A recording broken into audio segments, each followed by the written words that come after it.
práce a s čím sme vám pomohli? Pri hľadaní práce bolo ťažko, lebo ja neviem anglický jazyk, dobre, takže samozrejme, že som si nemohla žiadnu dobrú prácu nájsť. No a pomohlo mi Community Renewal si nájsť prácu ako krajčírka, aj keď len na pár hodín. Nevedel som anglicky a tento projekt mi pomohol sa zaregistrovať ako živnostník. Bolo pre mňa najťažšie, že som sa nevedela kde, že som nevedela, kde mám tú prácu. Nesla mám do školy, prišla som zo školy a nič, tam nemala som sa kde, ako niekde pohybovať alebo niečo robiť. Čo ste robili predtým? Nerobila som.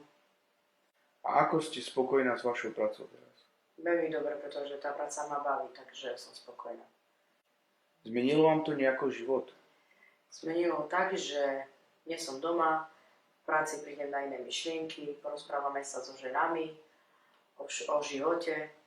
Čo ste robili predtým a či ste spokojní s vašou prácou teraz? Tak predtým som robil ako na autoumývarke, to bolo maloplatená práca a teraz robím živnostník, takže je to lepšie. Je to viacej platenie.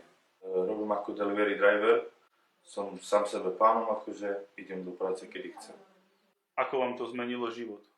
Mám viacej času na rodinu, moja finančná situácia sa zlepšila. Odporúčal by som tento servis každému, kto si nevie nájsť prácu, lebo je tu veľa možností, o ktorých ľudia nevedia.